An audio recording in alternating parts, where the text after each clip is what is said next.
Oui, tout à fait. Dans tous les cas, remercier M. le ministre de sa visite, puisque nous avons pu évoquer des sujets qui nous sont très importants. Donc, le renouvellement du soutien des services de l'État à la ville de Capesterre-Belle-Eau dans le cadre de cette réduction du déficit de la ville, avec cette deuxième tranche sur le contrat de redressement, le quorum. Nous avons aussi évoqué un certain nombre d'aides sur lesquelles nous souhaiterions agir, ne serait-ce que le FNGF, qui est le Fonds de solidarité versé par l'ensemble des collectivités dans le cadre de soutien aux autres villes.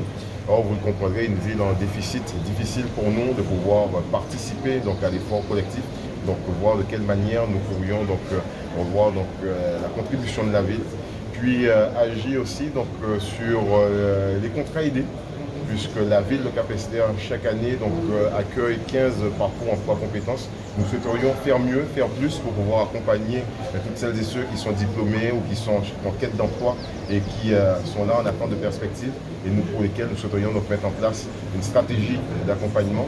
Et puis, bien entendu, la sécurité, où M. le ministre nous a rassuré dans le cadre de ses fonctions aussi, au travers des douanes, qu'il va y avoir des renforts et des perspectives pour pouvoir porter ce sentiment de sécurité à l'ensemble de la population.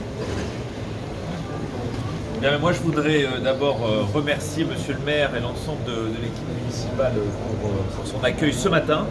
C'était important pour nous parce qu'on a signé avec la direction régionale des finances publiques et les équipes de Monsieur le maire un nouvel accord qui nous permet d'accompagner encore plus la ville dans son redressement. Et je voudrais saluer l'action du maire dans finalement ce redressement des comptes publics de la ville. Je mesure à quel point c'est un exercice exigeant, difficile, et que nous accompagnons. Voilà. Nous croyons à cette logique de l'État et des collectivités territoriales qui travaillent ensemble avec notre conseil aux décideurs locaux, l'ensemble des équipes de la direction régionale des finances publiques pour diminuer les délais de paiement, améliorer la dépense.